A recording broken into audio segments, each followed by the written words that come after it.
Hello বন্ধুরা, আজকে আমি নিয়ে এসেছি তোমাদের জন্য 25টা প্রশ্নের আরেকটা অঙ্কের সেট। তো চলো সময় নষ্ট না করে শুরু করা যাক।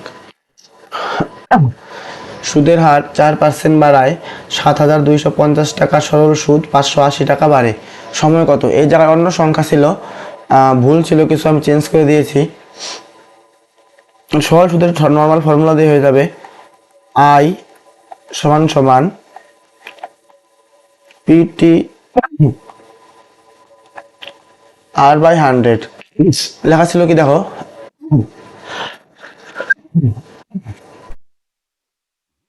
সুদের হার 4% বাড়ায়, মানে তুমি মনে করো ব্যাংকে কিছু টাকা রেখে আসলে আগে তুমি কিছু পরিমাণ সুদ পেতে। এবার কি হলো, সুদের হার আগের থেকে কিছু মানে 4% বেড়ে গেল। তার ফলে তুমি আগের থেকে যত সুদ পেতে এখন তার থেকে 580 টাকা সুদ বেশি পাও। তাহলে তোমাকে সময় বের করতে হবে। নর্মাল আমরা আইপিটি ফর্মুলা দিয়ে করবো, হয়ে যাবে। এই চারটা যে রাশি আছে আইপিটি, আর চারটার মধ্যে যদি যে কোনো দুইটা দেওয়া থাকে বা যে কোনো একটা জানি আমরা, একটা অজানা থাকে, তাহলে মানে পার্থক্যর বিষয়টা, তাহলে এই আইপিটি ফর্মুলা দিয়ে হয়ে যায়। আই সুদ, সুদ কয় টাকা? 580 টাকা। আসল দেওয়া আছে তোমার 7,250 টাকা। টাইম টাইম দেওয়া আছে, তোমাকে বের করতে হবে সুদের হার দেওয়া 8%, মানে 4% বাই 100।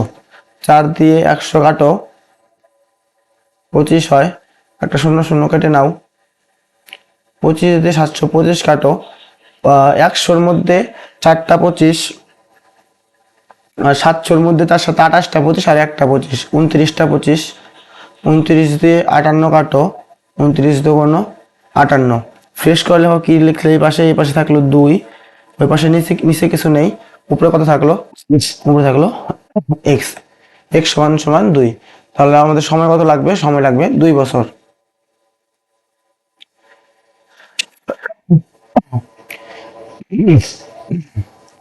যদি কোনো আসল জটিল সুদে, জটিল সুদের কথাটির অর্থ কি? জটিল সুদের কথাটির অর্থ চক্রবৃদ্ধি সুদে 4 বছরে সুদে আসলে 16 গুণ হয়, তবে বার্ষিক সুদের হার কত? দেখো,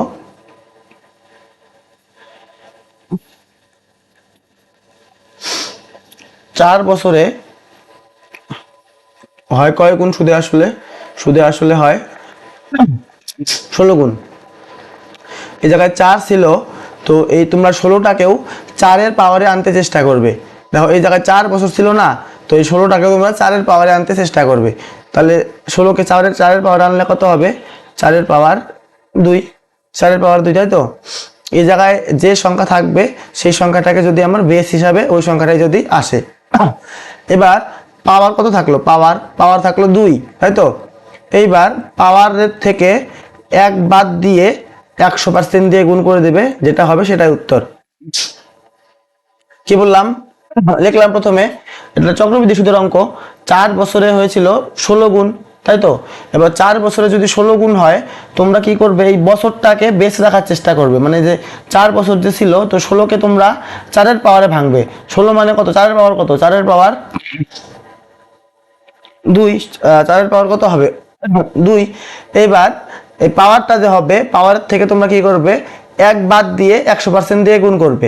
পাওয়ারের থেকে এই জায়গায় লিখলাম পাওয়ার মাইনাস 1, তারপরে 100% দিয়ে গুণ করতে হবে। পাওয়ার ছিল 2, 1 বাদ দিয়ে 100% দিয়ে গুণ করব। 2 থেকে 1 বাদ দিলে হয় 1, 100, 100%। তাহলে সুদের হার কত হবে? সুদের হার হবে অপশন নাম্বার এ, 100%।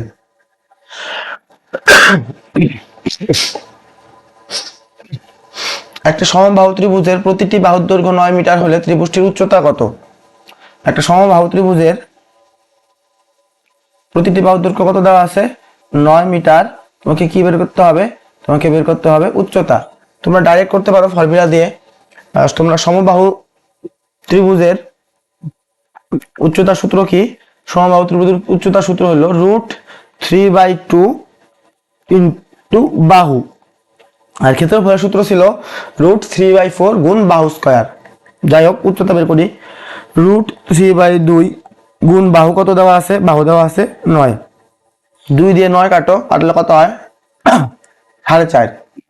9কে 2 দিয়ে ভাগ করলে কত হবে 4.5, 4.5 9 হয় না, তো কত থাকলো 4.5√3, 4.5 √3 মিটার। তাহলে আমাদের উচ্চতা কত হবে 4.5√3 মিটার। নেক্সট, একটি বৃত্তাকার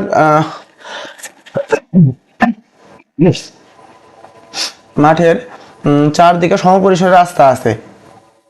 মানে এটা যদি ধরো একটা বৃত্তাকার মাঠ আছে, তো তার বাইরে এইভাবে একটা বৃত্তাকার মাঠের বাইরে একটা রাস্তা আছে সমপরিসরে। রাস্তার ভেতরের বাইরের পরিধির পার্থক্য 88 মিটার। মানে মনে করো তুমি এই ব্যাসার্ধ ধরলে স্মল আর, এই ব্যাসার্ধ ধরলে ক্যাপিটাল আর, তাই তো?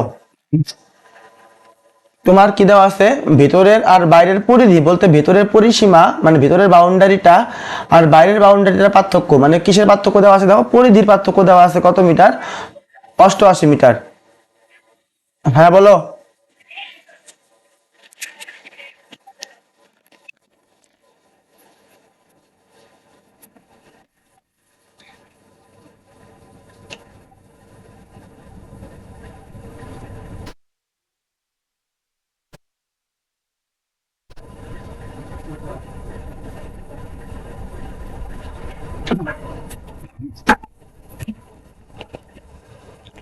একটা স্টুডেন্টের জন্মদিন ছিল, তার জন্য একটু চকলেট দিয়ে গেল। দেখো বাইরের পরিধি আর ভেতরের পরিধির পার্থক্য কত দেওয়া আছে 88 মিটার। তোমাকে বের করতে হবে রাস্তার প্রশস্ততা কত। দেখো এই সম্পূর্ণ যদি বড় হাতের আর হয় আর এইটুকু যদি ছোট হাতের হয়, রাস্তা কোনটুকু, রাস্তা এইটুকু, তাই তো? রাস্তা তো এইটুকু। সম্পূর্ণ যদি বড় হাতের আর হয় আর এইটুকু যদি ছোট হাতের আর হয়, তাহলে এইটুকুর মান কত, বড় হাতের আর তার থেকে ছোট হাতের আর যদি তুমি বাদ দিয়ে দাও তাহলে তুমি রাস্তা পেয়ে যাবে। তাহলে রাস্তা কত হবে, রাস্তার প্রশস্ততা হবে বড় হাতের আর মাইনাস ছোট হাতের আর। যাই হোক, পরিধির পার্থক্য দেওয়া ছিল 88 মিটার। বলতে পরিধির পার্থক্য বলতে বাইরের পরিধির থেকে তুমি যদি ভিতরের পরিধি বাদ দাও তুমি কত পাবে 88 মিটার। তাহলে বাইরের পরিধির পরিসীমা সূত্র কি 2 পাই, বাইরের পরিধির মানে ব্যাসার্ধ ছিল বড় হাতের আর ক্যাপিটাল আর মাইনাস 2 পাই ভেতরের পরিধির ব্যাসার্ধ ছিল ছোট হাতের আর স্মল আর। দুইটা পরিধির পার্থক্য কত দেওয়া আছে 88 মিটার। দেখো এই জায়গা থেকে 2 পাই আর 2 পাই কমন যায়, এই জায়গায় থেকে 2 পাই কমন নিলাম, ভেতরে পড়ে থাকলো ক্যাপিটাল আর মাইনাস স্মল আর সমান সমান ওই পাশে আছে 88 88। এবার দেখো পায়ের ভ্যালু বসিয়ে দিই, 2 ইন্টু 22/7 আর মাইনাস আর সমান সমান 88। এটা গুণ করলে কত হবে 44/7। এই 44/7কে আমি ওই পাশে নিয়ে এসে করবো, তাহলে কি হবে আর মাইনাস আর সমান সমান 88 ছিল, এই 22 দুগুণ 44/7 এই পাশে উল্টে যাবে, কত হয়ে যাবে 7/44, 7 দুগুণ 14। তো রাস্তার প্রশস্ততা কত মিটার, রাস্তার প্রশস্ততা 14 মিটার।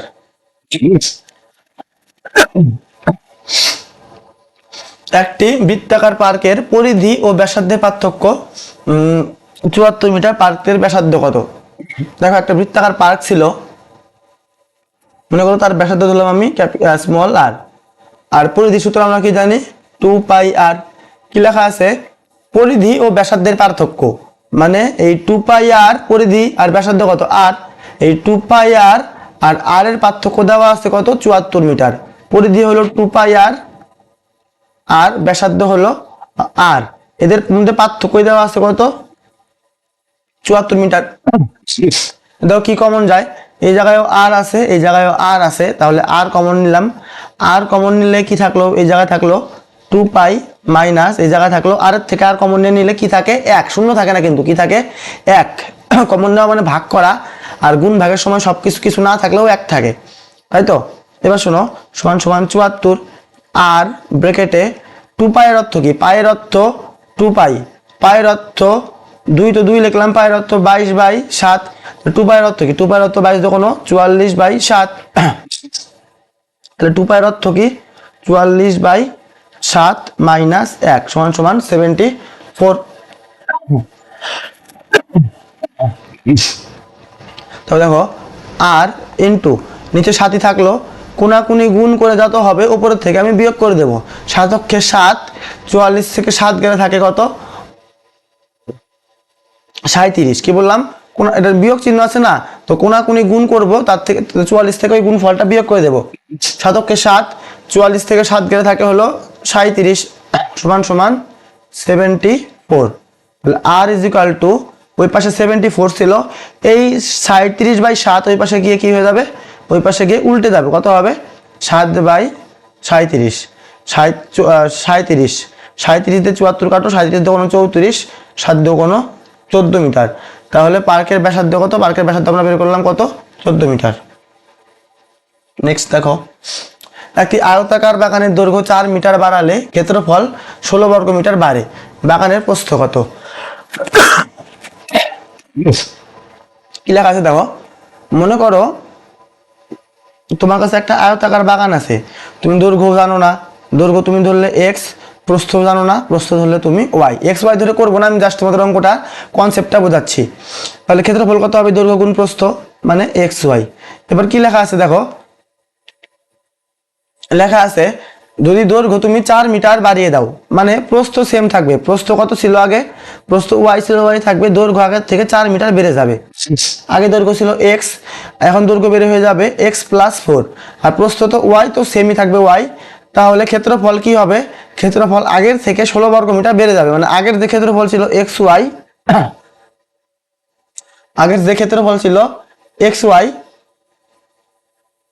তার থেকেও আরো, এটা পরে করে দেখো। ক্ষেত্রফলের সূত্র আমরা কি জানি? দৈর্ঘ্য গুণ প্রস্থ। দৈর্ঘ্য কত? এক্স প্লাস 4 গুণ প্রস্থ কত? গুণ ওয়াই, গুণ ওয়াই। তোমাকে বের করতে হবে আয়তাকার বাগানের প্রস্থ কত। দেখো লেখা আছে কি, আগের যে ক্ষেত্রফল আছে এখন তার থেকে ক্ষেত্রফল কত বেড়ে গেল? লেখা আছে আগের ক্ষেত্রফলের থেকে এখন ক্ষেত্রফল আরো 16 বেড়ে গেল। তার মানে এই যে ক্ষেত্রফলটা আছে এক্স ওয়াই, আর এই যে ক্ষেত্রফলটা আছে এক্স প্লাস ওয়াই, মানে এক্স প্লাস 4 ইন্টু ওয়াই, এদের মধ্যে 16 গ্যাপ, মানে এই বড় ক্ষেত্রফলের থেকে ছোট ক্ষেত্রফল বাদ দিলে আমরা 16 পাবো, তাই তো? তাই করি আমরা, দেখো এক্স প্লাস 4 ইন্টু ওয়াই, তার থেকে আমরা বাদ দিব ছোট ক্ষেত্রফল, কত পাবো আমরা? পাবো হলো 16। এই বড় ক্ষেত্রফল আর ছোট ক্ষেত্রফলের মধ্যে পার্থক্য হলো 16 বর্গ মিটার। এটা গুণ করো, এটা গুণ করো, এটা গুণ করলে হয় x y plus 4y minus x y সমান সমান 16, plus x y minus x y cancel out, 4y মানে 16 যদি হয়, ওয়াই সমান সমান 16/4 সমান সমান 4। তোমাদের অনেকেই প্রবলেম হবে এক্স ধরে বুঝতে, তার জন্য আমি তোমাদের বেসিক মানে শর্ট করে দিচ্ছি, মনে রাখবে। দেখো লেখা আছে কি, আয়তাকার বাগানের দৈর্ঘ্য 4 মিটার বাড়লে, আয়তাকার বাগানের দৈর্ঘ্য 4 মিটার বাড়লে ক্ষেত্রফল বাড়ে 16 বর্গ মিটার। উত্তর আমাকে প্রস্থ বের করতে হবে। প্রস্থ সূত্র কি? তোমরা প্রস্থ সূত্র নর্মালি যেটা জানো, যে ক্ষেত্রফল বাই দৈর্ঘ্য। দৈর্ঘ্য সূত্র সেম হতো, দৈর্ঘ্য সূত্র হলে হতো ক্ষেত্রফল বাই প্রস্থ। যাই হোক, ক্ষেত্রফল পিছনে একটা বৃদ্ধি লাগিয়ে দিলাম, ক্ষেত্রফল বৃদ্ধি বাই দৈর্ঘ্য বৃদ্ধি। ক্ষেত্রফল কত বাড়লো আমার? ক্ষেত্রফল বাড়লো 16। দৈর্ঘ্য কত বাড়লো? দৈর্ঘ্য বাড়লো আমার 4। 4 দিয়ে 16 কাটো, 4 দিয়ে 16 কাটলে কত হয়? 4 4 16। তুমি যেভাবে করো না কেন তোমার প্রস্থ আসবে 4 মিটার। তোমরা বেসিকে মানে শর্টকাটে মনে রাখার জন্য এই সূত্রটা মনে রাখবে, প্রস্থ সমান সমান ক্ষেত্রফল বাই দৈর্ঘ্য, বা ক্ষেত্রফল বৃদ্ধি বাই দৈর্ঘ্য বৃদ্ধি। আর যদি দৈর্ঘ্য বের করতে পারে তখন কি করবে? তখন করবে দৈর্ঘ্য বৃদ্ধি সমান সমান ক্ষেত্রফল বৃদ্ধি বাই প্রস্থ বৃদ্ধি। এখন নেক্সট, একটি আয়তাকার ক্ষেত্রের একদিকের বাহু অপরিবর্তিত রেখে অপর দিকের বাহু এত বাড়ালেও ক্ষেত্রফল পরিবর্তন হয় কত? দেখো মনে করো আগের মতোই সেম ভাবে একটা আয়তক্ষেত্র ছিল, দৈর্ঘ্য কিছু ছিল, প্রস্থ কিছু ছিল, ক্ষেত্রফল মনে করো কিছু ছিল, তাই তো? এবার কি লেখা আছে, তুমি এক দিকের বাহু তুমি চেঞ্জ করবে না, মনে করো তুমি প্রস্থ চেঞ্জ করবে না, আর দৈর্ঘ্যকে কিছু একটা বাড়িয়ে দেবে, মনে করো আগের থেকে 4.5% বাড়িয়ে দিবে। আর তুমি এটা চেঞ্জ করবে না কোনো, মনে করো দৈর্ঘ্য ছিল এক্স, প্রস্থ ছিল ওয়াই, আমি এক্স ওয়াই ধরবো না। এবার তুমি দৈর্ঘ্য তুমি কি করলে? দৈর্ঘ্য কিছু বাড়িয়ে দিলে, প্রস্থ সেম রাখলে। তোমাকে বের করতে হবে ক্ষেত্রফলের কত পরিবর্তন হলো। তো তোমরা সবাই মনে রাখবে, যদি আয়তক্ষেত্রের যে কোনো আয়তক্ষেত্রে বা বর্গক্ষেত্রে তোমরা যাই বলো না কেন, যে কোনো একটা বাহু পরিবর্তিত রেখে যদি অন্য কোনো বাহুর দৈর্ঘ্য বাড়িয়ে বা কমিয়ে দেওয়া হয়, কি বললাম, আয়তক্ষেত্রের বা বর্গক্ষেত্রের যদি যে কোনো একটা বাহুর দৈর্ঘ্য অপরিবর্তিত রেখে যদি অন্য একটা বাহুর দৈর্ঘ্য বাড়িয়ে বা কমিয়ে দেওয়া হয়, তাহলে যত পার্সেন্ট বাহু বাড়ানো বা কমানো হলো ক্ষেত্রফল ঠিক ততই বাড়বে। মানে এই অঙ্কটা দেখো, একদিকের বাহু কি রাখছে, একদিকের বাহু রাখা হয়েছে অপরিবর্তিত, মানে একদিকের বাহু কোনো চেঞ্জ হয়নি। অপর দিকের বাহু বৃদ্ধি পেয়েছে 4.5। যদি একদিকের বাহু চেঞ্জ না হয় আর আরেক দিকের বাহু যদি 4.5 বাড়ে, তাহলে তোমাকে কি হবে, তাহলে তোমার ক্ষেত্রফলও সেমই বাড়বে। মানে বাহু যত বাড়লো 4.5, ক্ষেত্রফলও সেম 4.5%ই মানে কি হবে, বাড়বে। মানে একদিকের বাহু অপরিবর্তিত রেখে যদি অন্য দিকের বাহু কিছু করতে চাও, কমাতে বা বাড়াতে চাও, তাহলে বাহু যত কমবে বা বাড়বে ক্ষেত্রফল ততই বাড়বে বা কমবে। তাহলে উত্তর কত হবে আমার 4%, মানে 4.5% বাড়বে। নেক্সট, এই সেটটায় পরিমিতির অঙ্ক একটু বেশি দেখা যাচ্ছে। একটি বর্গক্ষেত্রের বাহুর দৈর্ঘ্য 10 সেন্টিমিটার, বর্গক্ষেত্রের ভিতরের 3 সেন্টিমিটার চওড়া রাস্তার ক্ষেত্রফল কত? দেখো, একটা বর্গক্ষেত্র আঁকি, ছবি আঁকলেই কনসেপ্টটা বুঝে তোমরা করতে পারবে সহজেই। বর্গক্ষেত্রের বাহুর দৈর্ঘ্য দেওয়া আছে 10 সেন্টিমিটার, এটাও ধরলাম আমি 10 সেন্টিমিটার। বর্গক্ষেত্র যেহেতু, বর্গক্ষেত্রের ভেতরের চারদিকে লক্ষ্য করবে রাস্তাটা কই দেওয়া আছে, বর্গক্ষেত্রের ভেতরে না বাইরে। যদি বাইরে লেখা থাকতো তো আমি বর্গক্ষেত্রের বাইরে দিয়ে রাস্তা আঁকাতাম, আর ভেতরে লেখা আছে তার জন্য আমি কি করবো, বর্গক্ষেত্রের ভিতরের দিকে রাস্তা আঁকাবো। বুঝতে পারলে? 3 সেন্টিমিটার চওড়া রাস্তা, মানে এইটুকু তোমার দেওয়া আছে মনে করো 3 সেন্টিমিটার। সেম ভাবে এটুকু দেওয়া আছে কত, 3 সেন্টিমিটার। এটুকু দেওয়া আছে কত, 3 সেন্টিমিটার। এটুকু দেওয়া আছে কত, 3 সেন্টিমিটার। মানে রাস্তার চওড়া কত, 3 সেন্টিমিটার। তোমাকে রাস্তার ক্ষেত্রফল বের করতে হবে, তোমাকে রাস্তার ক্ষেত্রফল বের করতে হবে। তো রাস্তার ক্ষেত্রফল দাও, তোমরা কিভাবে বের করবে, এই একটা ছবির দিকে নজর দাও। যদি তুমি সম্পূর্ণ ছবিটার থেকে, মানে বড় বর্গক্ষেত্রটার থেকে যদি তুমি ছোট বর্গক্ষেত্রটার জায়গাটাকে বাদ দিয়ে দাও, তাহলে তুমি কোনটুকু পাবে? নিশ্চয়ই তুমি বাইরের সাইডটুকু পাবে। তুমি সম্পূর্ণ ছবিটাকে একটা দিঘি হিসাবে ধরতে পারো। মনে করো আমার সম্পূর্ণ যে বর্গক্ষেত্রটা আছে সেটা একটা সম্পূর্ণ দিঘি, পার শুদ্ধ দিঘি। পার বোঝো তো, দিঘির সাইডে যে মাটি ফেলা থাকে সেটাকে পার বলে, পার শুদ্ধ দিঘি। আর ভিতরের যে ফাঁকা অংশটা সাদা তোমরা দেখতে পাচ্ছ, এই ভিতরের টুকু, সেটা মনে করো জল। এবার তোমাকে এই দিঘির পাড়ের ক্ষেত্রফল তোমাকে বের করতে হবে। তো পাড়ের ক্ষেত্রফল তোমরা কেমন ভাবে বের করবে, সম্পূর্ণ দিঘির থেকে তুমি যদি এই জলের ক্ষেত্রফলটুকু বাদ দিয়ে দাও, সম্পূর্ণ দিঘির ক্ষেত্রফল থেকে তুমি যদি জলের ক্ষেত্রফলটা বাদ দিয়ে দাও, তবে তুমি কি পাবে, তবে তুমি পাড়ের ক্ষেত্রফলটা পাবে। আমিও তাই করব, সম্পূর্ণ, বা তুমি এটাকেও তুমি এই হিসাবে দেখতে পারো। মনে করো আগেকার যে মনে করো এলসিডি টিভি গুলো হতো, মানে বাক্স টিভি গুলো হতো, তার মধ্যে মনে করো সম্পূর্ণ এটা টিভির বাক্সটা, আর ভিতরের টুকু মনে করো যেটুকুর মধ্যে আমরা ছবি দেখতে পারি। তো তোমাকে ওই বাক্সর সাইডে যে কালো কালো অংশটুকু থাকে ওইটার ক্ষেত্রফল তোমাকে বের করতে হবে। তো কিভাবে বের করবে, সম্পূর্ণ টিভির থেকে তুমি যেটুকু অংশের মধ্যে ছবি দেখা যায় সেটুকু তুমি যদি বাদ দিয়ে দাও, বা সেটুকু তুমি যদি ভেঙে ফেলো বা খুলে ফেলো, তাহলে তুমি কি পাবে, তুমি বাইরের সাইডের যে কালো অংশটুকু আছে সেটা পাবে। মানে এক কথা আমি কি বুঝলাম, রাস্তার ক্ষেত্রফল বের করার জন্য আমি কি করব, সম্পূর্ণ ক্ষেত্রফল থেকে জাস্ট ভেতরের ক্ষেত্রফলটুকু আমি বাদ দিয়ে দেব, তাই তো? এবার ভেতরের ক্ষেত্রফল বাদ দিতে হলে আমাকে ভেতরের আগে বাহুর দৈর্ঘ্য জানতে হবে। এবার দেখো, লক্ষ্য করো, এই সম্পূর্ণ বাহুর দৈর্ঘ্য যদি 10 হয়, তাহলে তোমাকে এই সম্পূর্ণ বাহুর দৈর্ঘ্যটা বের করতে হবে। কত হবে দেখো, এই সম্পূর্ণ তোমাকে বের করতে হবে। এই সম্পূর্ণ ছিল 10, তাই তো? এই সম্পূর্ণ ছিল 10, এই দিকে 3 বাদ যাবে, এই দিকে 3 বাদ যাবে, মানে এই দিকে 3 বাদ আর এই দিকে 3 বাদ, 3 3 6 বাদ, টোটাল 10 ছিল, তার থেকে 3 3 যদি 6 বাদ দিয়ে দাও দুই পাশে, তাহলে কত থাকবে, থাকবে 4। ঠিক এই পাশেও এই দাগটা ছিল 10, এই দাগটা ছিল 10, তাহলে এই দাগটা কত হবে, এই দাগটা হবে 10। এবার এই দাগটা যদি 10 হয়, এই পাশেও 3 বাদ যাবে, এই পাশেও 3 বাদ যাবে, 3 3 6 বাদ যাবে, বাকি থাকবে কত, 4। তাহলে টোটালটার ক্ষেত্রফল কত, টোটালটার ক্ষেত্রফল হলো বাহু গুণ বাহু।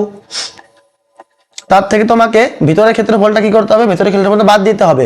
ভিতরের ক্ষেত্রফল কত, 4 গুণ 4, 10 10 100 মাইনাস 4 4 16, 100 থেকে 16 কত থাকে 84। তো রাস্তার ক্ষেত্রফল কত? আমার রাস্তার ক্ষেত্রফল হবে 84 মানে 84 বর্গ সেন্টিমিটার। আশা করি বুঝতে পারলে। নেক্সট, বর্গক্ষেত্রের বাহু 22 সেন্টিমিটার হলে বর্গক্ষেত্রের পরিসীমার সমান পরিসীমা বিশিষ্ট বৃত্তের ব্যাসার্ধ কত? দেখো, একটা বর্গক্ষেত্র আঁকা আছে যার প্রত্যেকটি বাহু 22 সেন্টিমিটার, এটাও 22, সবগুলা বাহু কত সেন্টিমিটার? 22 সেন্টিমিটার। তো কি লেখা আছে দেখো, লেখা আছে এই বর্গক্ষেত্রের সমান পরিসীমা বিশিষ্ট একটা বৃত্ত, মানে এর যা পরিসীমা, এই পাশে আমি একটা বৃত্ত আঁকবো, এই বৃত্তে মানে এই বর্গক্ষেত্রের যা পরিসীমা হবে আর এই পাশে যে বৃত্ত আঁকলাম, এই বৃত্তের যা পরিসীমা হবে দুইটা কি হবে? সেম হতে হবে, তাই না? লেখা আছে দেখো, বর্গক্ষেত্রের পরিসীমার সমান পরিসীমা বিশিষ্ট বৃত্তের ব্যাসার্ধ কত? এইবার যদি একটা বাহুর দৈর্ঘ্য বর্গক্ষেত্রে তোমার 22 সেন্টিমিটার হয়, তাহলে পরিসীমার মধ্যে কয়টা বাহুর দৈর্ঘ্য আছে? 4টা। আমরা পরিসীমার সূত্র জানি 4 গুণ বাহু, একটা বাহু 22 করে, তাহলে 4 22, 4 22 কত হয়? 88। তাহলে আমরা বের করলাম তোমার বর্গক্ষেত্রের পরিসীমা 88 মিটার, সরি সেন্টিমিটার। এবার লেখা আছে বৃত্তের পরিসীমা আমাকে সেম হতে হবে। বর্গক্ষেত্রের পরিসীমা যদি 88 সেন্টিমিটার হয়, তাহলে নিশ্চয়ই বৃত্তের পরিসীমা কত হবে? 88 সেন্টিমিটার হবে। তোমাকে বের করতে হবে বৃত্তের ব্যাসার্ধ। তোমার বৃত্তের ব্যাসার্ধ সূত্র কি জানো? মানে ব্যাসার্ধকে আমরা আর ধরে নিলাম, তাই না? এবার তোমরা জানো বৃত্তের পরিসীমার সূত্র কি? পরিসীমার সূত্র 2 পাই আর। আমরা জানি বৃত্তের পরিসীমা 2 পাই আর, আবার বৃত্তের পরিসীমা দেওয়া আছে কত? 88। 2 পাই আর বৃত্তের পরিসীমা, 88 বৃত্তের পরিসীমা, দুটাকে সেম করলাম। 2 পাই এর ভ্যালু বসিয়ে দেই 2, 2 পাই এর ভ্যালু আমরা একবারে বসিয়ে দেই 2 গুণ 22/7 মানে কত হবে? 44/7 গুণ আর সমান সমান 88। আর এই পাশে থাকলো, ওই পাশে 88 থাকলো, তাই না? এই 44/7 ওই পাশে গিয়ে উল্টে যাবে, কত হবে? 7/44, 7 কোনো 14। তাহলে বৃত্তের ব্যাসার্ধ কত বের করলাম? ব্যাসার্ধ বের করলাম 14 সেন্টিমিটার। এই নিয়ে 3টা প্রশ্নের উত্তর মনে হয় 14 আসলো।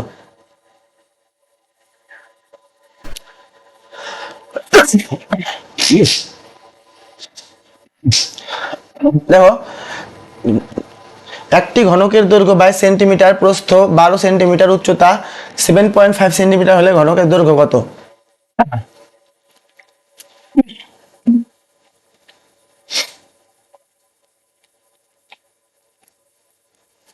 এটা অঙ্ক ভুল আছে মনে হচ্ছে। প্রথম কথা, ঘনকের দৈর্ঘ্য, প্রস্থ আর উচ্চতা তো আলাদা থাকতে পারে না, কারণ আমরা জানি ঘনকের দৈর্ঘ্য, প্রস্থ আর উচ্চতা এক হয়,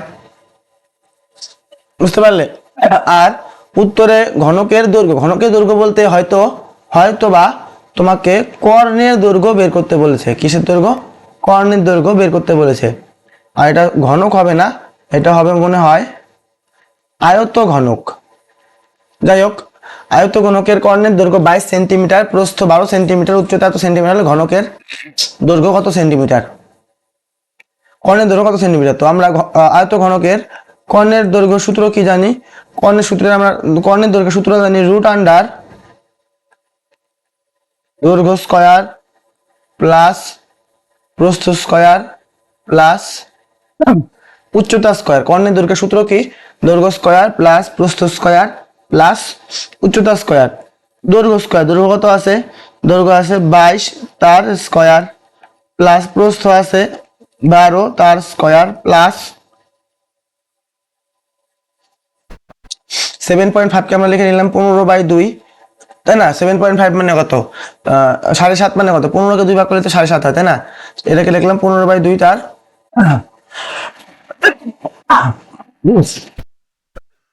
স্কয়ার। এবার দেখো, √22 স্কয়ার হয় 484, 12 স্কয়ার হয় 144, 15 স্কয়ার হয় 225/2 স্কয়ার 4। এবার নিচে 4 লসাগু করি আমি, নিচে 4 4ই থাকবে, কোনাকুনি গুণ হয়ে যাবে 4 484, বা তুমি একবার যোগ করে গুণ করতে পারো। এই দুটো যোগ করো আগে, 484 তার সঙ্গে 144 যোগ করো, 4 4 8, 8 4 12, 2 হাতের 1 5, 1 6, 628কে তুমি এই 4 দিয়ে কোনাকুনি গুণ হয়ে যাবে, 4 দিয়ে গুণ হয়ে কত হয়ে যাবে, 4টা 32 2 হাতে 3 4 দুগুণ 8, 4 32 হাতে 3 4 দুগুণ 8 3 11 1 হাতে 1 4 24 হাতে 25, 2512 প্লাস 225 সমান সমান 2512 আর 225 যোগ করো, 2512 225 7 3 7 2 রুট 2 7 3 7 বাই 4, 4 কে রুট থেকে বের করলে কত হবে, 4 কে রুট থেকে বের করলে হবে 2, 37 27 পিছনে 7 তো কারো স্কোয়ার হয় না, তো আমি বর্গমূলের নিয়মে করব যে 37 27 কার বর্গ, 37 27 27 আছে, তো 3 3 9 4 4 16 5 5 25 6 6 36, 5 বাদ দিব, 5 5 25 বিয়োগ করলে আসবে কত, বিয়োগ করলে আসবে 2, পরে 37 নামালাম, 5 এর ডাবল কত হবে, 5 এর ডাবল হবে 10, এই জায়গায় কত বসাবো, যদি 3 বসাই 103 এর সঙ্গে 3 গুণ করলে 309 পার হয়ে যাবে, আমি 2 বসাবো, এই জায়গায় 2 বসাবো, তাহলে 2 102 এ 204 204, তাই তো। এবার বিয়োগ করো, বিয়োগ করলে কত হবে, 3 4 3 3 33, মানে 52 পরেও আরো কিছু সংখ্যা আসবে, 52 পয়েন্ট সামথিং কিছু একটা সংখ্যা আসবে, তাই তো। এটা মিলবে না, হয়তো দশমিকে আসবে, তার জন্য কি হবে 52 পয়েন্ট সামথিং, তাহলে এটাকে রুট থেকে বের করলে কত হয় 52 পয়েন্ট সামথিং। এবার শোনো, 52 থেকে তো বেশি হবে তাই না, 52 থেকে তো কম হবে না, কারণ 33 আমার ভাগশেষে এখনো রয়ে গেল, তাহলে 52 কে তুমি যদি 2 ভাগ করো কত হয় 26, আরো তো কিছু ছিল, তাহলে 26 পয়েন্ট সামথিং হবে আমাদের সঠিক উত্তর, তাই না। আর তোমরা যদি এই ভাগটাকে আরো করতে চাও, মানে বর্গমূলটাকে আরো বের করতে চাও, তাহলে তুমি এই সংখ্যার পরে 0 মানে 0 0 0 0 এইভাবে তোমরা যত দূর খুশি করতে পারো, হয়ে যাবে। তাহলে কত আসলে 26 point something, option number 25 25 25 26 point something আমাদের সঠিক উত্তর। এই একটা অঙ্কে অনেক কিছু ভুল দেওয়া ছিল আর কি।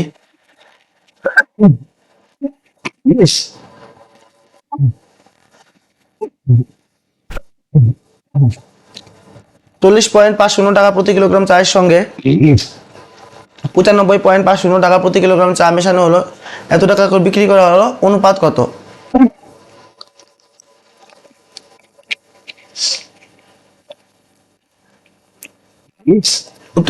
উত্তরে বের করতে বলছে, দেখো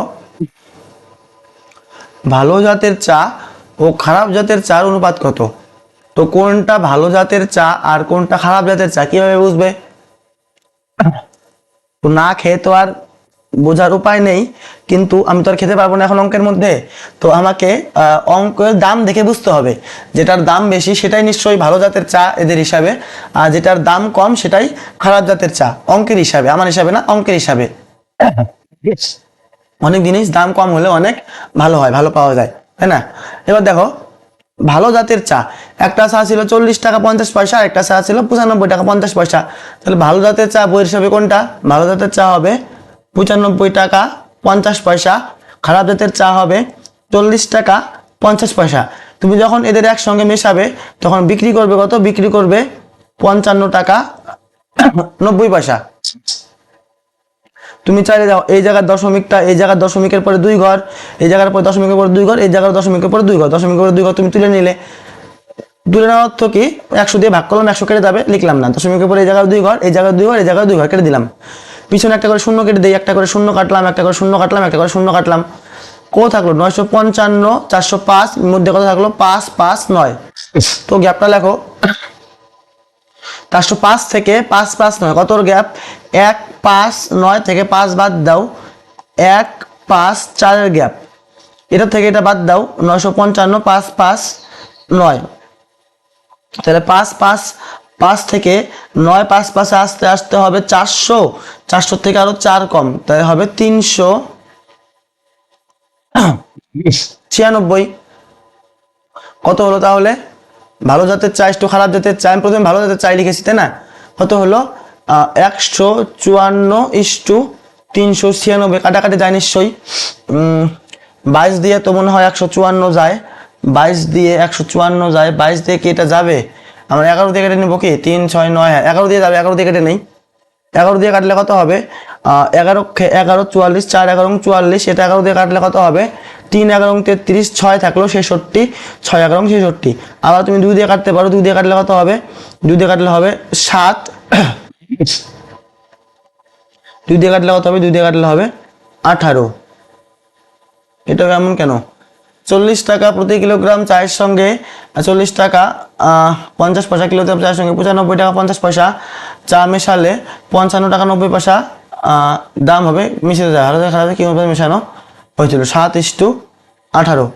আমার অপশনে মিলছে না, একটু দাঁড়া, আমি অঙ্কটা একটু চেক করে নেই। 2 মিনিট ওয়েট করো, মানে আমার কোনো জায়গায় ভুল হলো কিনা সেটা একটু চেক করে নেব। ভালো জাতের চা আমার হলো কয় কেজি? 7 কেজি।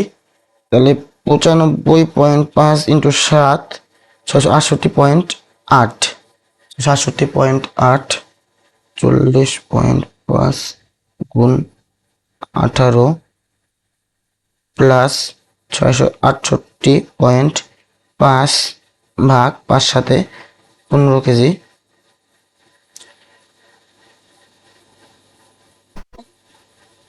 সরি 15 কেজি হবে না, 7, 8, 25 কেজি, 25 কেজি 55.9। আমার অঙ্কে কোনো ভুল হয়নি, হয়তো যদি ভুল হয়ে থাকে তোমরা অবশ্যই জানাবে। কিন্তু 75 কিলোগ্রাম চায়ের সঙ্গে এত কিলোগ্রাম চায়ের হ্যাঁ 7:18 হবে। আমার কোনো জায়গায় ভুল হয়নি, তো অপশনে হয়তো সব ভুল দেওয়া আছে। 7:18 হবে আমাদের সঠিক উত্তর। তোমরা এক কাজ করবে, তোমরা একটু কমেন্টে জানাবে যে আমি ঠিক করলাম না ভুল করলাম। যদি ভুল করে থাকি তাহলে অপশন কত হবে বা উত্তরটা কত হবে অবশ্যই তোমরা কমেন্ট সেকশনে কমেন্ট করে জানাবে। দেখো নেক্সট, একটি শ্রেণীর ছাত্রছাত্রীদের গড় বয়স 15.8। ছাত্রছাত্রীদের মিলে গড় বয়স কত? ছাত্রছাত্রীদের মোট গড় বয়স 15.8। তার মধ্যে ছাত্রর গড় বয়স কিছু দেওয়া আছে, আবার ছাত্রীর গড় বয়সও কিছু দেওয়া আছে। ছাত্রর গড় বয়স দেওয়া আছে 16.4, ছাত্রীর গড় বয়স দেওয়া আছে 15.4, আবার মোটের উপর গড় বয়স দেওয়া আছে ছাত্রছাত্রীদের 15.8। এলিগেশন করি, তাই তো? দশমিকের পরে এক ঘর, দশমিকের পরে এক ঘর, দশমিকের পরে এক ঘর, সব এক ঘর করে তুলে নিলাম। 154, 158, 4-এর গ্যাপ 158, 164, এদিকে 2, ওইদিকে 4, 6-এর গ্যাপ 4:6, মানে 2:3। 2:3 হবে না, কারণ কি দেখো তোমাকে প্রথমে ছাত্রী বের করতে বলছে, প্রথমে বের করতে বলছে কি? প্রথমে ছাত্রী, তারপরে ছাত্র। তোমার ছাত্রী কত বেরোলো? ছাত্রী বেরোলো হলো 3, ছাত্রী হলো 3, ছাত্র কত বেরোলো? ছাত্র বেরোলো হলো 2, ছাত্র বেরোলো হলো কত? ছাত্র বেরোলো 2। তো আমার সঠিক উত্তর কত হবে? 3:2। তারপর দেখো নেক্সট, একটি পরীক্ষার্থী পরীক্ষায় 25% নম্বর পায় ও 5 নম্বর থেকে 30 নম্বর কম পায়। আরেকজন পরীক্ষার্থী 50 নম্বর পায়, 5 নম্বর থেকে 20% বেশি পায়। দেখো 5 নম্বর তোমাকে বের করতে হবে। এই সব অঙ্কের জন্য একটা জিনিস মনে রাখবে, যে পার্সেন্টেজের যে গ্যাপটা হয়, মানে ডিফারেন্সটা হয়, আর নম্বরের যে ডিফারেন্সটা হয়, সেই দুটো সমান হয়। কি বললাম? পার্সেন্টেজের যে গ্যাপটা হয় আর নম্বরের যে গ্যাপটা হয়, সেই দুটো কি হবে? সেই দুটো সমান হতে হবে। এবার দেখো একজন পেলো 25% নাম্বার, আরেকজন পেলো 50% নাম্বার, তাহলে ওদের মধ্যে পার্সেন্টেজের গ্যাপ কত? একজন পেলো 25% নাম্বার আর একজন পেলো 50% নাম্বার, তো ওদের মধ্যে পার্সেন্টেজের গ্যাপ কত পার্সেন্ট? পার্সেন্টেজের গ্যাপ 25%। নম্বরের গ্যাপ বের করতে হবে। একজন মনে করো 5 নম্বর থেকে 30 নম্বর কম পায়, 30 নম্বর কম পায়, আর একজন 20 নম্বর বেশি পায়। তো তোমরা কিন্তু 30 আর 20 এর গ্যাপটা ধরে 10 লিখে দিবে না। শুনো, সাপোজ আমি ধরে নিলাম 5 নাম্বার 100, সাপোজ ধরে নিলাম 5 নাম্বার 100। তো একজন কি 5 নম্বর থেকে 30 নাম্বার কম পায়, মানে কত পায়? 70 পায়। আর একজন 5 নম্বরের থেকে 20 নাম্বার আরো বেশি পায়, তাহলে কত পায়? 120। তাহলে একজন পালো 70 আর একজন পালো 120, এদের মধ্যে গ্যাপ কতর গ্যাপ? 50-এর গ্যাপ। কতর গ্যাপ? 50। তাহলে কত হবে? 50। তাহলে 25% মানেই হলো আমাদের 50 নম্বর। তাহলে আমি কি বলবো? দেখো আমি আগে তোমাকে বের করতে হবে 5 নম্বর কত, মানে কত পার্সেন্টে কত পার্সেন্ট না সরি কত নম্বরে পাস ছিল। তুমি 25% ধরে করে নাও, বা তুমি চাইলে 50% ধরে করে নিতে পারো, তোমার খুশি। 25% মানে কত?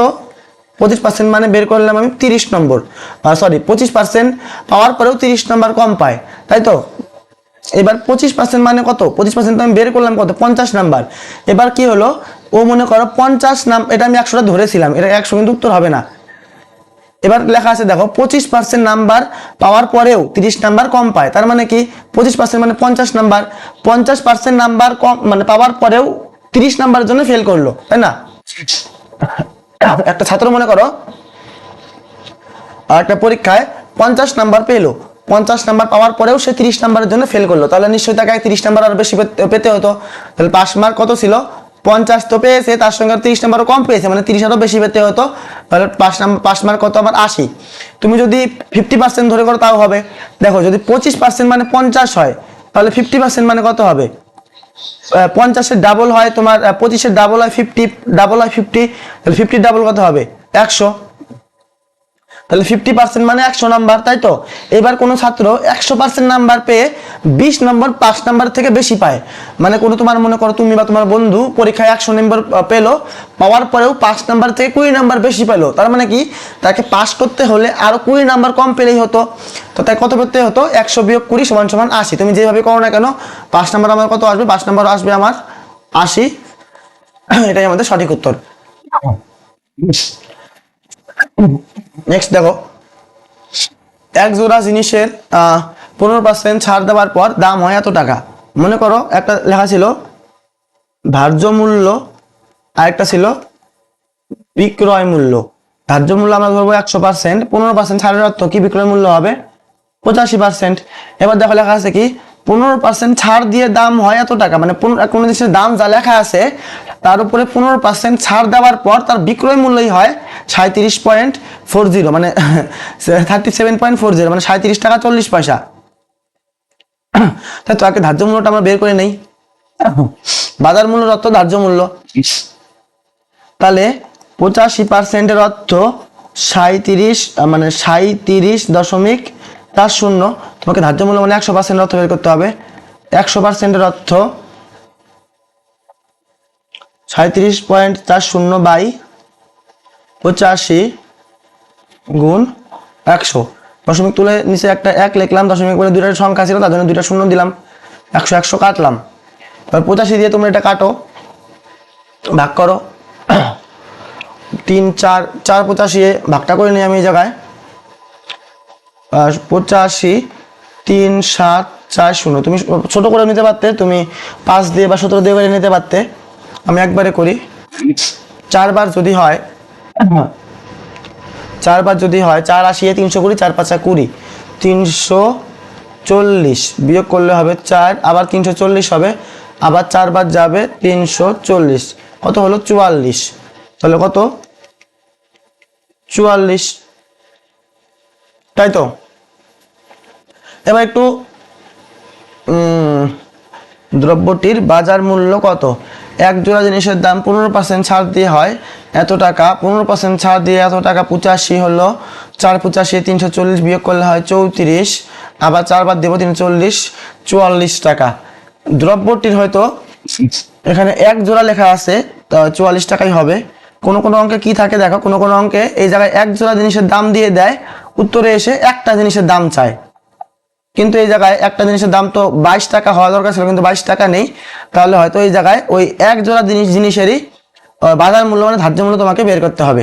যাই হোক, আমি ধার্য মূল্য বের করলাম কয় টাকা? 44 টাকা। নেক্সট, 45 মিনিটকে এক দিনের অংশ হিসেবে প্রকাশ করি।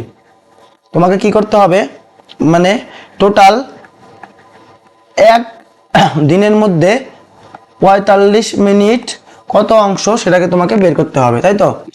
এবার এক দিন মানে কত মিনিট? এক দিন মানে 24 ঘন্টা, আবার 1 ঘন্টা মানে 60 মিনিট, তাই তো। এক দিন মানে 24 ঘন্টা, আবার 1 ঘন্টা মানে 60 মিনিট, তাহলে এক দিনে কত হলো 24 গুণ 60 মিনিট। আর উপরে কত আছে? উপরে আছে 45 মিনিট। কাটাকাটি করো, 15 দিয়ে কাটলে হয় 3, 15 দিয়ে কাটলে হয় 4। এবার তুমি 3 দিয়ে 24 কাটো, 3 8 24, তাহলে উপরে থাকলো কিছু না মানে 1, নিচে থাকলো 4 8 32, তাহলে 32 ভাগের 1 ভাগ।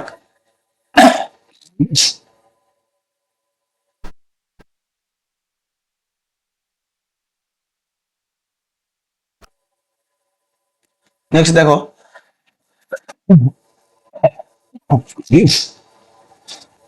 দ্বিতীয় বর্গক্ষেত্রের ক্ষেত্রফল প্রথমটির দ্বিগুণ।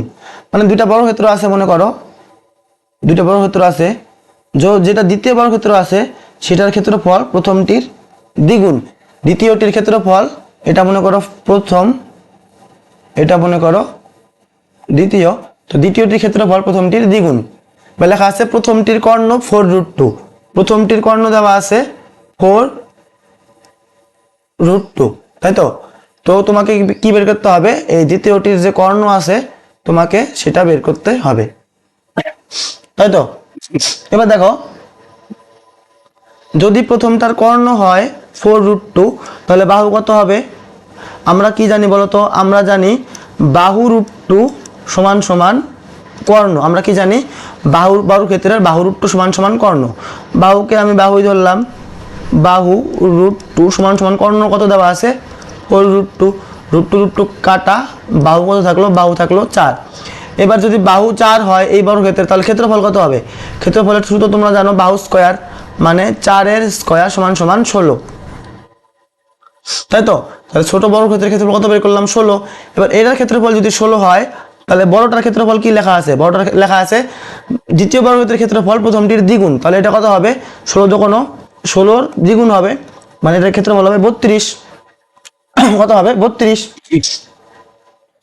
এবার ক্ষেত্রফল যদি 32 হয়, তো আমরা সূত্র কি জানি? আমরা বাহু সূত্র কি জানি? বাহু সূত্র আমরা জানি রুট ক্ষেত্রফল। বাহু সূত্র আমরা কি জানি? রুট ক্ষেত্রফল। রুট ক্ষেত্রফল কত? 32। রুট 32, 32কে পরে ভাঙবো, অসুবিধা নেই। এবার শোনো, রুট 32 থাক, তোমাকে কর্ণ বের করতে হবে, তাই তো। কর্ণ চেয়েছে, কর্ণের সূত্র আবার আমরা কি জানি? কর্ণের সূত্র জানি বাহু √2। বাহু √2, বাহু কত বের করলাম? বাহু বের করলাম রুট 32, তার সঙ্গে আরো আছে এক্সট্রা √2। রুট কমন গেল, 32 আর 2 গুণ করলে কত হয়? 64। রুট 64 কত হয়? 8। তাহলে আমাদের এই বর্গক্ষেত্রের বাহু দৈর্ঘ্য কত বের করলাম? এই বর্গক্ষেত্রের কর্ণের দৈর্ঘ্য কত বের করলাম? কর্ণের দৈর্ঘ্য বের করলাম আমরা 8 সেন্টিমিটার। আশা করি বুঝতে পারলে।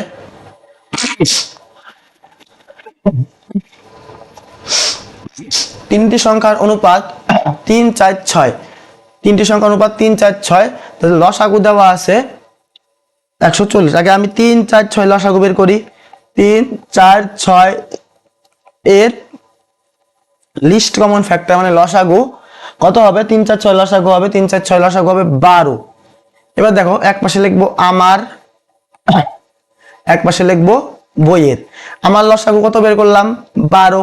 বইয়ের লসাগু কত দেওয়া ছিল? বইয়ের লসাগু দেওয়া ছিল 180। আমার 12 মানেই বইয়ের 180, ওই কি আমি করব। এবার দেখো কি বের করতে হবে? ছোট সংখ্যাটা কত? ছোট সংখ্যা কত ছিল? নিশ্চয়ই 3। তাহলে আমার 3 মানে কত সেটাই তোমাকে বের করতে হবে। তোমরা চাইলে ওই কি আমি করতে পারো যে 12 মানে 180, 1 মানে 180/12, 3 মানে কত? তোমরা চাইলে আবার অন্যভাবে করতে পারো, যেভাবে দেখো, এই যে 12 যে আছে, হয় তুমি 12-র সঙ্গে 180 সম্পর্ক বের করবে, নয় তুমি 12-র সঙ্গে 3-এর সম্পর্ক বের করবে, যেটা তোমার সুবিধা হয়। আমি যদি 12-র সঙ্গে 3-এর সুবিধা বের করি, তো 12 থেকে 3 হওয়ার জন্য কি করতে হয়েছে? আমাকে 4 দিয়ে গুণ ভাগের মধ্যে সম্পর্ক বের করতে হবে, কিন্তু অন্য যোগ বিয়োগ না। 12 থেকে 3 আসতে হলে আমাকে 4 দিয়ে ভাগ করতে হয়েছে। সেম ভাবে এই পাশে যদি 4 দিয়ে ভাগ করতে হয়, আমি সেম ভাবে এই পাশেও 4 দিয়ে ভাগ করব। তো 180-কে 4 দিয়ে ভাগ করলে কত হয়? 45। তারপর সঠিক উত্তর কত হবে? 45। নেক্সট দেখো, জল খেয়ে নি, দাঁড়াও।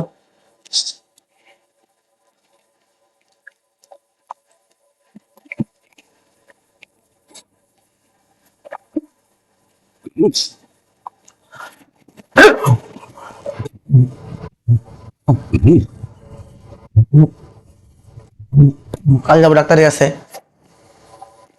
এক ব্যক্তি বাড়ি থেকে 1 কিলোমিটার দূরে রেল স্টেশন 10 মিনিট পরে ছাড়বে ধরার জন্য বের হলো। মানে এক ব্যক্তির দূরত্ব ছিল রেল স্টেশনের বাড়ি থেকে 1 কিলোমিটার, সে সেই দূরত্ব পৌঁছবে 10 মিনিটে। এবার ভাবো, আমি আগে ব্যক্তিটার বেগ বের করি। ব্যক্তির বেগ, তাই তো। বেগ মানে কি? ঘন্টায় কত যায়? এবার লেখা আছে 10 মিনিটে যায় 1 কিলোমিটার, ঘন্টার অর্থ কি, ঘন্টার অর্থ 60 মিনিট, তাহলে 60 মিনিটে যাবে, দেখো 10 থেকে 60 6 গুণ, তাহলে এদিকেও কয় গুণ হবে, এদিকেও হবে 6 গুণ, এটা তো এদিকে যেহেতু 6 গুণ হয় তাহলে এই পাশে 1 থেকে 6 গুণ কত হয়ে যাবে, 6 কিলোমিটার, তাহলে ব্যক্তিটির বেগ কত হয়ে গেল, 6 কিলোমিটার পার ঘন্টা। কিছু পথ হাঁটেন, কিছু পথ কিসে যান, কিছু পথ হেঁটে যান, আর কিছু পথ রিক্সায় যান, কিসে যান, কিছু পথ রিক্সায় যান। হাঁটার গতিবেগ ছিল 4 কিলোমিটার পার ঘন্টা, রিক্সার গতিবেগ ছিল অবশিষ্ট পথ রিক্সার গতিবেগ ছিল 8 কিলোমিটার পার ঘন্টা, আর আমি বের করলাম আমার ব্যক্তির গড় বেগ হলো 6 কিলোমিটার পার ঘন্টা। তো আমাদের এই যে বেগগুলো যে বের করলাম এগুলো অ্যালিগেশন করব। 8 আর 6 গ্যাপ 2, এর গ্যাপও 2, মানে 2:2 এর কাটাকাটি করলে কত হয়, 1:1। আমরা কি জানি বলতো, যদি আমরা বেগের অ্যালিগেশন করি তা আমরা যে অনুপাতটা পাবো সেটা হলো সময়ের অনুপাত, সেটা কিন্তু দূরত্বের অনুপাত না, সেটা কিসের অনুপাত, সময়ের অনুপাত, তাই তো। এবার দেখো কি লেখা আছে, ব্যক্তিটি কত কিলোমিটার রিক্সায় গিয়েছিলেন, দেখো 1:1 এর অর্থ কি, সময় আমি পেলাম হলো, সময়ের অনুপাত পেলাম আমি 1:1, মানে সমান সমান, মানে টোটাল যে 10 মিনিট ব্যক্তিটা গিয়েছিল সমান সমান, মানে 5 মিনিট হেঁটে গিয়েছিল আর বাকি 5 মিনিট সমান সমান আছে না, তাহলে 10 কে 2 ভাগ করলে কত হয়, 5 5, বাকি 5 মিনিট রিক্সা গিয়েছিল। তোমাকে বের করতে হবে কি, কত কিলোমিটার পথ, মানে কত কিলোমিটার পথ রিক্সা গিয়েছিল, তাই তো, কত কিলোমিটার পথ। এইবার তোমাকে দূরত্বটা বের করতে হবে কি, রিক্সায় যে গিয়েছিল তো রিক্সার দূরত্ব কত, তোমরা দূরত্ব সূত্র কি জানো, দূরত্ব সূত্র জানো তোমরা, বেগ গুণ সময়। তো রিক্সার বেগ কত ছিল, রিক্সার বেগ ছিল 8 কিমি পার ঘন্টা, গুণ সময় কত বের করলে 5 মিনিট, 5 মিনিটকে তুমি ঘন্টায় আনার জন্য 60 দিয়ে ভাগ করবে। বেগ ছিল 8 কিলোমিটার পার ঘন্টা, সময় ছিল 5 মিনিট, রিক্সার তোমার হাটের সময় ছিল 5 মিনিট, যাই হোক এই 5 মিনিটকে ঘন্টায় আনার জন্য 60 দিয়ে ভাগ করলাম, 5/60 কাটাকাটি করলে কত হয়, 5 × 60, 4 দিয়ে কাটো 2, 4 দিয়ে কাটো 3, কত হলো তাহলে 2/3, তাহলে 3 ভাগে মানে 2/3 কিলোমিটার পথ আমি, মানে ওই লোকটা রিক্সাতে গিয়েছিল। আশা করি বুঝতে পারলে। নেক্সট দেখো,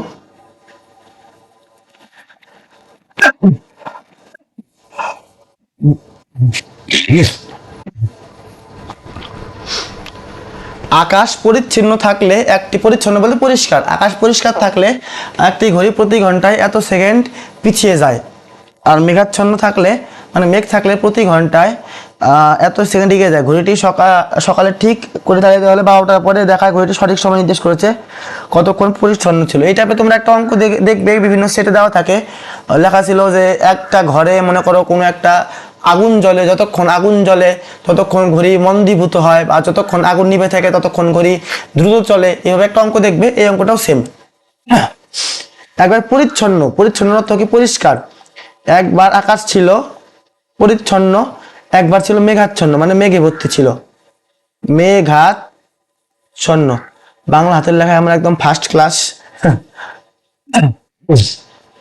দেখো লেখা আছে কি, আকাশ পরিচ্ছন্ন থাকলে টোটাল 8.5 সেকেন্ড পিছিয়ে যায়, তাহলে 8.5 সেকেন্ড পিছিয়ে যায়। আর মেঘাচ্ছন্ন থাকলে, এটা হয়তো কোনো জায়গায় ভুল দেওয়া আছে, কারণ এই জায়গায় দশমিকটা হয়তো দশমিক হবে, বা একটা দশমিক হয়তো মিস্টেক আছে। যাই হোক দেখো, মেঘাচ্ছন্ন থাকলে 5.1, হয়তো এই জায়গায় দশমিক হবে, বা এই জায়গায় দশমিক হবে না, তো এই জায়গায় দশমিক হবে না, কিছু একটা হবে। যাই হোক মেঘাচ্ছন্ন থাকলে 5.1 সেকেন্ড এগিয়ে যায়, এটা পিছিয়ে যায়, এটা এগিয়ে যায়। এবার কি লেখা আছে, 12 ঘন্টা পরে সঠিক সময় দেখায়। সঠিক সময় অর্থ কি, এটা ছিল দেখো স্লো হয়ে গেছিল, তাই না, আর এটা কি ছিল, ফাস্ট ছিল। আর সঠিক সময়ের অর্থ কি, সঠিক সময় স্লো হবে না ঘড়ি, ফাস্টও হবে না, মানে কত হবে 0, স্লো না মানে প্লাসের দিকেও না, স্লো না মানে মাইনাসের দিকেও না, আবার ফাস্টও না মানে প্লাসের দিকেও না। তাহলে কোন সংখ্যা লিখবো, যদি প্লাসের দিকেও না হয় মাইনাসের দিকেও না হয়, তবে নিশ্চয়ই 0। তাহলে সঠিক সময় কত হবে আমাদের 0, মানে স্লো না ফাস্টও না। তুমি দশমিকের পরে 1 ঘর, দশমিকের পরে 1 ঘর তুলে নাও, এটা বিয়োগ করলে হয় 51, এটার বিয়োগ করলে হয় 85। কাটাকাটি করো, কাটাকাটি করলে কত হয়? 17 দিয়ে কাটো, 3 17 51, 5 17 85, তাই তো? এবার দেখো লেখা আছে দিনের কত অংশ আকাশ পরিচ্ছন্ন ছিল, তোমাকে বের করতে হবে পরিচ্ছন্ন ছিল। এবার ভাবো কত ভাগের কত ভাগ পরিচ্ছন্ন ছিল।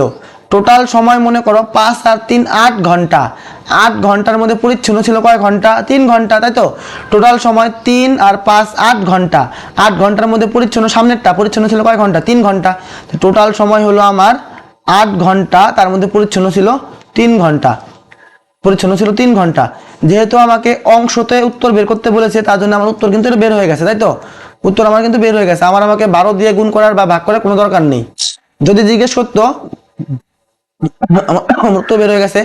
যদি এই অঙ্ক জিজ্ঞেস করতো যে কত ঘন্টা আকাশ পরিচ্ছন্ন ছিল, তাহলে 8 ভাগের 3 ভাগ তো আকাশ পরিচ্ছন্ন ছিল, কত ঘন্টা পর? 12 ঘন্টা পর, তাই তো? তাহলে গুণ 12, কাটাকাটি করো, 3 দিতে যায় না, সরি 3টা 3ই হবে, 3টা 3ই হবে। 8 দিয়ে 12 কাটো, 2, এটা হবে মনে করো 2, এটা হবে 3, তাই না? তাহলে 3 তিরিক্ষা 9/2 মানে 4.5, কত? 4.5, মানে 12 ঘন্টার মধ্যে 4.5 ঘন্টা আকাশ পরিচ্ছন্ন ছিল। মানে 24 ঘন্টার মধ্যে তাহলে কত হবে? 12 ঘন্টা যদি 4.5 হয়, 24 ঘন্টায় হবে কত? 9 ঘন্টা। তো এইভাবে এত কিছু এই প্রশ্নের মধ্যে চাইনি, শুধু বের করতে হবে কত ভাগের কত ভাগ আকাশ পরিচ্ছন্ন ছিল। তো আমি বের করলাম টোটাল সময় 5 3 8 ভাগ, তার মধ্যে পরিচ্ছন্ন ছিল 3 ভাগ, তাই না? 8 ভাগে 3 ভাগ পরিচ্ছন্ন ছিল।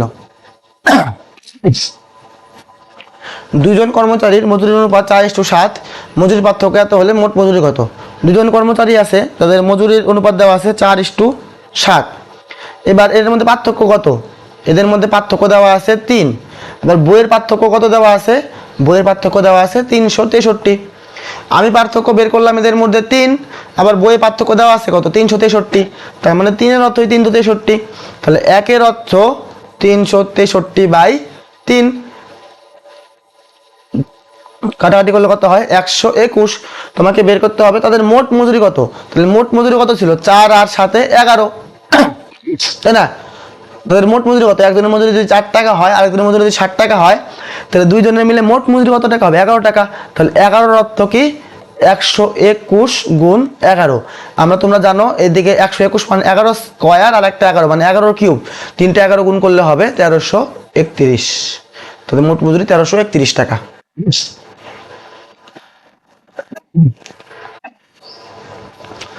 জল খেয়ে দাঁড়াও।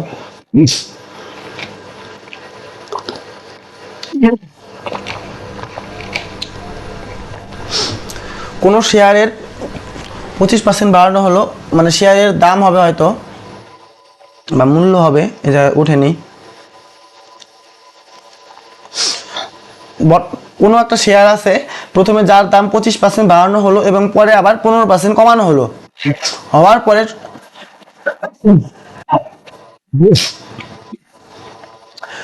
পরে সবার শেষে মানে বর্তমান মূল্য হয়ে গেল কত?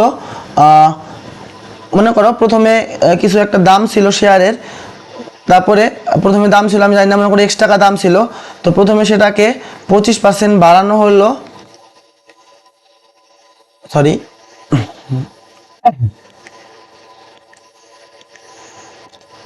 প্রথমে কোনো একটা শেয়ারের দাম ছিল, সেটাকে প্রথমে 25% বাড়ানো হলো, তারপরে আবার সেটাকে কি হবে? সেটাকে আবার 15% কমানো হলো, আবার সবার শেষে বর্তমানে দাম হয়ে গেল কত? 4250 টাকা। তোমাকে বের করতে হবে যে প্রথমে শেয়ারের মূল্যটা কত ছিল, মানে এক্সটা তোমাকে বের করতে হবে। তো দেখো এক্স প্রথমে ছিল X টাকা,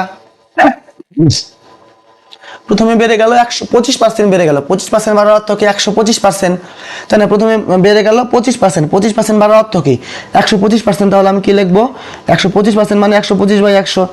তারপরে কমে গেল 15%, 15% কমার অর্থ কি? 100 থেকে 15 কমে দাও। সব হিসাব তুমি 100 থেকেই করবে, তুমি কিন্তু আবার 125 থেকে 15 বাদ দিতে যেও না, তাই না? তো 100 থেকে 15 বাদ কত থাকবে? 85। তাহলে 85%-এর অর্থ কি? 85/100। সবার শেষে কত হয়ে গেল? শেয়ার হয়ে গেল 4250 টাকা। আমাকে এক্স এর ভ্যালু বের করতে হবে, যেটা বের হবে সেটাই উত্তর। তুমি 25 দিয়ে কেটে নাও, 25 দিয়ে কাটলে হবে 5, 25 দিয়ে কাটলে হবে 4। তুমি 5 দিয়ে কাটো, 5 দিয়ে কাটলে হবে 20, 5 দিয়ে কাটলে হবে 19। 5 দিয়ে আবার 20 কাটো, 5 দিয়ে 20 কাটলে কত হবে? 4। তো ফ্রেশ করে লিখি এক্স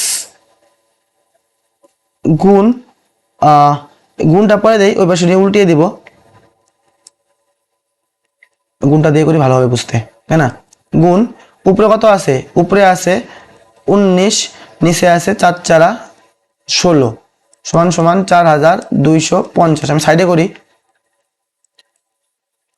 x সমান সমান 4250। এই জিনিসটা x এর সঙ্গে যে ছিল ওটা ওর সাথে কি হয়ে যাবে, উল্টে যাবে। কত হয়ে যাবে তাহলে 16/19। 19 দিয়ে কাটো, 19 দিয়ে ভাগ করো, 19 দিয়ে 4250 কে ভাগ করো।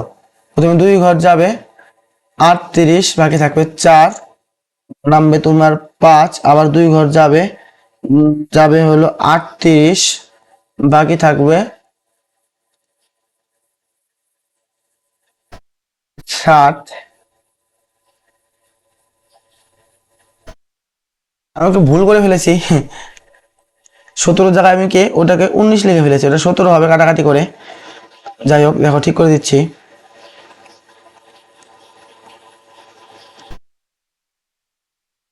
আমি 95 ধরে হিসাব করে ফেলেছি, তাই না? এটা হবে 17, এই জায়গায় আসবে 17, এই জায়গায় আসবে 17।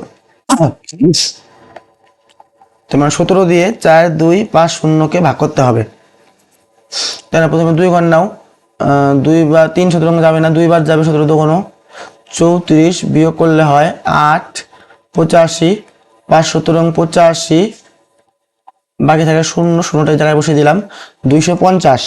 তাহলে এটা দিয়ে এটা কাটলে কত হবে 250। তাহলে x এর ভ্যালু 250 গুণ 16, 25 দিয়ে 16 কে গুণ করলে হয় 400। তোমরা গুণ করে দেখবে, 25 দিয়ে 16 কে গুণ করলে হয় 400, পিছনে একটা 0, তাহলে কত হবে 4000।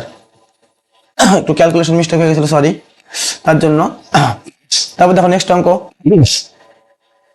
300 টাকা 3 বছরে সুদে আসলে 345 টাকা হলে সুদের হার কত? তাই তো আইপিটা দিয়ে করবে, আই সমান সমান PTR/100। 300 টাকা যদি সুদে আসলে 345 টাকা হয়ে যায়, তাহলে সুদ কয় টাকা বাড়বে? 45 টাকা। পি মানে আসল, আসল দেওয়া আছে 300 টাকা, সময় দেওয়া আছে 3 বছর, সুদের হার তোমাকে বের করতে হবে বাই 100 দিয়ে 300 কাটো, 3 দিয়ে 3 × 9 হয়, 9 দিয়ে একবার পদে কাটলে কত হয় 5, আর সমান সমান 5। আর এর ভ্যালু কত পার্সেন্ট? 5%। নেক্সট, কোন নগরের অধিবাসীদের মধ্যে শতকরা 5 জন ইংরেজ, অবশিষ্ট ভারতীয়। তাহলে একজন আছে কি ইংরেজ, একটা আছে ইন্ডিয়ান, তাই তো? লেখা আছে নগর অধিবাসীদের মধ্যে শতকরা 5 জন 5% ইংরেজ, বাকি 95% হবে কত ভারতীয়। যদি নগরের লোক সংখ্যা হয় 37,820, তবে ভারতীয় সংখ্যা কত? কাটাকাটি করে নাও, কাটাকাটি করলে তোমরা 5 দিয়ে কাটবে, 1:, এটা 19 হবে, 1:19। তবে ভারতীয় সংখ্যা বের করতে হবে, তাই তো? তোমাকে বের করতে হবে টোটাল ভারতীয় সংখ্যা কত। টোটাল লোক সংখ্যা কত ছিল? লোক সংখ্যা ছিল 37,820। তার মধ্যে কত ভাগে কত ভাগ ভারতীয়? টোটাল মনে করো 19 আর আগে 20, টোটাল 19 আগে 20, 20 ভাগের মধ্যে 19 ভাগই ভারতীয়। তো 20 ভাগের মধ্যে 19 ভাগই ভারতীয়। নগরের লোক সংখ্যা 0 0 কেটে নেই, এটা ভুল করলাম নাকি তারা একটু চেক করে নেই, এটাও ভুল তো হয়নি মনে হয়। 378 20, ও 2 দিয়ে কেটে নেই আগে। 2 দিয়ে কাটলে কত হবে? 37কে 2 দিয়ে কাটলে হবে 19, হবে না, 18 2 36, বাকি থাকে 1 18, 9 2 18 2 1, 1891, না না 1891 কে তোমাকে গুণ করতে হবে কত দিয়ে? 19 দিয়ে। 1891 কে গুণ করতে হবে কত দিয়ে? 19 দিয়ে। দেখো পিছনে 9 অক্ষে 9 হয়, ইউনিট ডিজিট 9 আসবে। তো আমার এই জায়গায় একটা অপশনে শুধু ইউনিট ডিজিট 9 আছে, তোমরা গুণ করে মিলিয়ে নিবে, এটাই হয়তো উত্তর আসবে।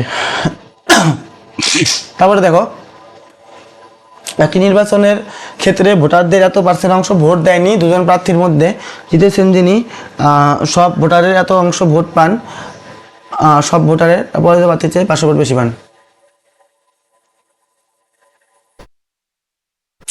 সব ভোটারের মধ্যে এবার দেখো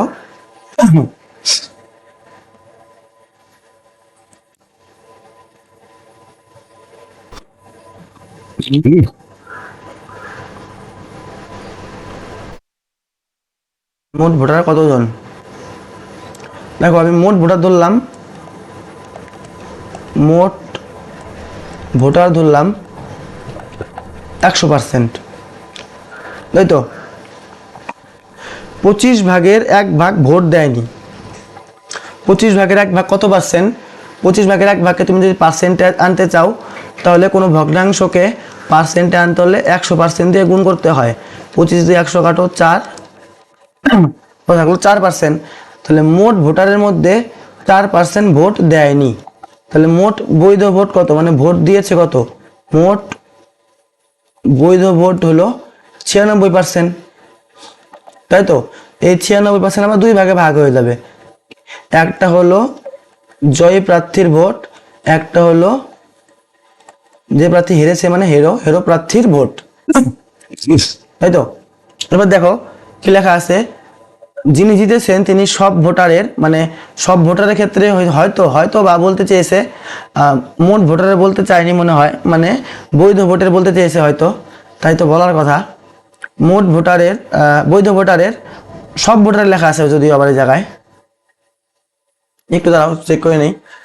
যদি এটা 100% হয়, 13/25, 2 গ্যাপ 2 না 2, 12 গ্যাপ 4 12 48 গ্যাপ, তাহলে 48 মানে যদি 500 হয়, 48 মানে যদি 500 হয়, 500 ভাগ 48 গুণ 100, না ঠিকই আছে। দেখো এবার জয়ী প্রার্থী পেয়েছে কত, দেখো যিনি জিতেছেন তিনি পেয়েছেন মোট ভোটারের 25 ভাগের 13 ভাগ। সেম ভাবে তোমরা যদি 25 ভাগের 13 ভাগকে পার্সেন্টে আনো, 100 দিয়ে গুণ করবে, 4 25 100,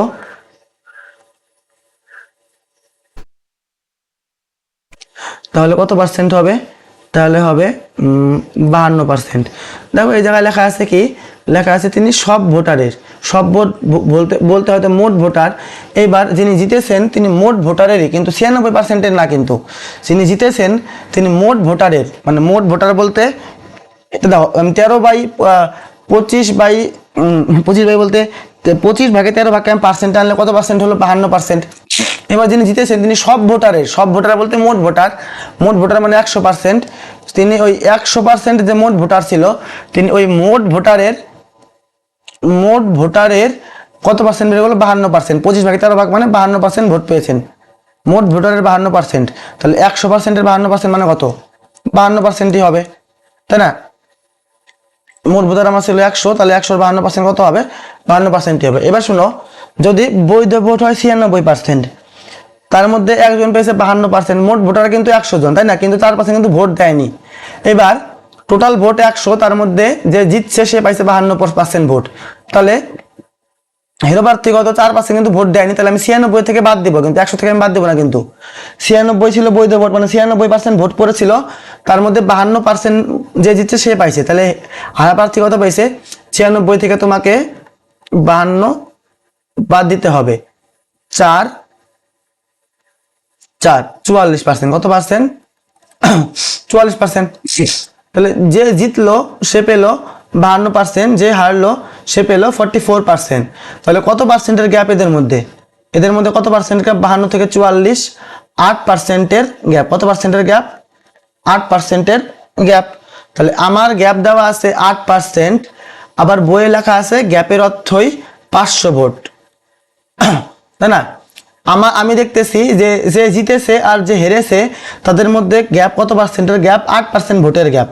এবার আবার বই লেখা আছে 500 ভোট বেশি পান, মানে 500 ভোটের গ্যাপ, তাই তো। তাহলে আমার 8% মানে 500, আমাকে মোট কতজন ভোটার ভোট দিয়েছিল?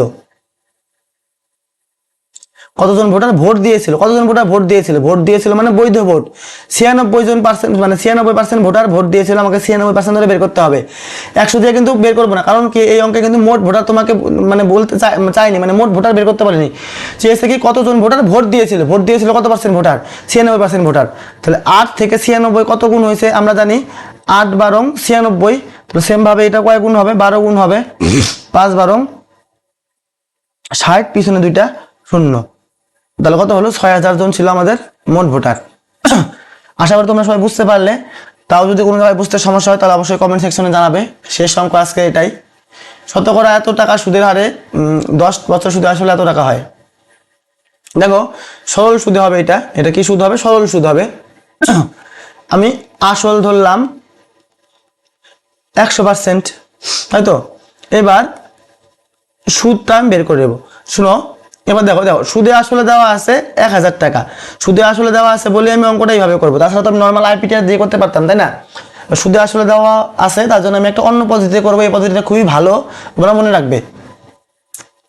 এবার দেখো কি লেখা আছে, যদি 2.5 টাকা মানে 1 বছরের সুদ 2.5 টাকা, তাহলে 10 বছরের সুদ কত হবে, মানে 1 বছরের সুদ যদি হয় 2.5%, তাহলে 10 বছরের সুদ কত হবে, 10 দিয়ে গুণ করতে হবে, তাই না। 1 বছরের সুদ হবে 2.5%, বার্ষিক 2.5 টাকা বলতে 1 বছরের সুদ 2.5%, 10 বছরের সুদ কত হবে, 10 2.5 গুণ করে দেখবে 25% আসবে সুদ, তাই তো। এবার লিখবো এক পাশে আমার, এক পাশে বইয়ের। এবার আমার সুদ আসল কত বের করলাম, আমার আসল ছিল 100, সুদ ছিল 25, তাহলে আমার সুদে আসলে মিলিয়ে আমি বের করলাম 125%। আবার বইয়ের সুদ আসলে মিলে দেওয়া ছিল 1000 টাকা, সরি একটু ওই পাশে চলে গেল, মুছে একটু ভালো করে লিখি, কত দেওয়া ছিল 1000 টাকা। আমার সুদ আসলে 125%, বইয়ের সুদ আসলে 1000 টাকা। তোমাকে বের করতে হবে কত টাকার অর্থ কি, তোমাকে আসলটা বের করতে হবে। আসল কত পার্সেন্ট ছিল, 100% অর্থ ঐকিক নিয়মে তোমরা করতে পারো। এবার দেখো 125 সঙ্গে তো 100 সম্পর্ক যায় না, মানে 125কে তুমি যদি কিছু দিয়ে গুণ ভাগ করো অসুবিধা হবে 100 আনতে। এবার 125 থেকে 1000 হওয়া সম্ভব, 125কে 8 দিয়ে গুণ করলে 1000 হয়, তার জন্য সেম ভাবে এদিকেও তোমাকে 8 দিয়েই গুণ করতে হবে। 8 দিয়ে গুণ করলে 8 1 কত হবে, 800, কত হবে 800। তাহলে আমার আসল কত টাকা হবে, আসল হবে 100 টাকা। দেখো সেটটা শেষ। আজকে কিছু হোমওয়ার্ক আগে থেকে সেট করা হয়নি, পরের দিন দিয়ে দিব। তো তোমরা সবাই যারা ভিডিওটা দেখলে তাদের সবাইকে ধন্যবাদ।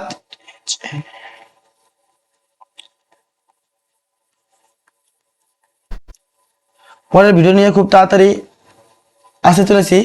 যদি তোমাদের ভিডিওটা ভালো লেগে থাকে তাহলে অবশ্যই লাইক করে দিও, কমেন্টে জানিও ভিডিওটা কেমন লাগলো। চ্যানেলটাকে সাবস্ক্রাইব করে রেখো, নোটিফিকেশন অন করে রেখো। ধন্যবাদ।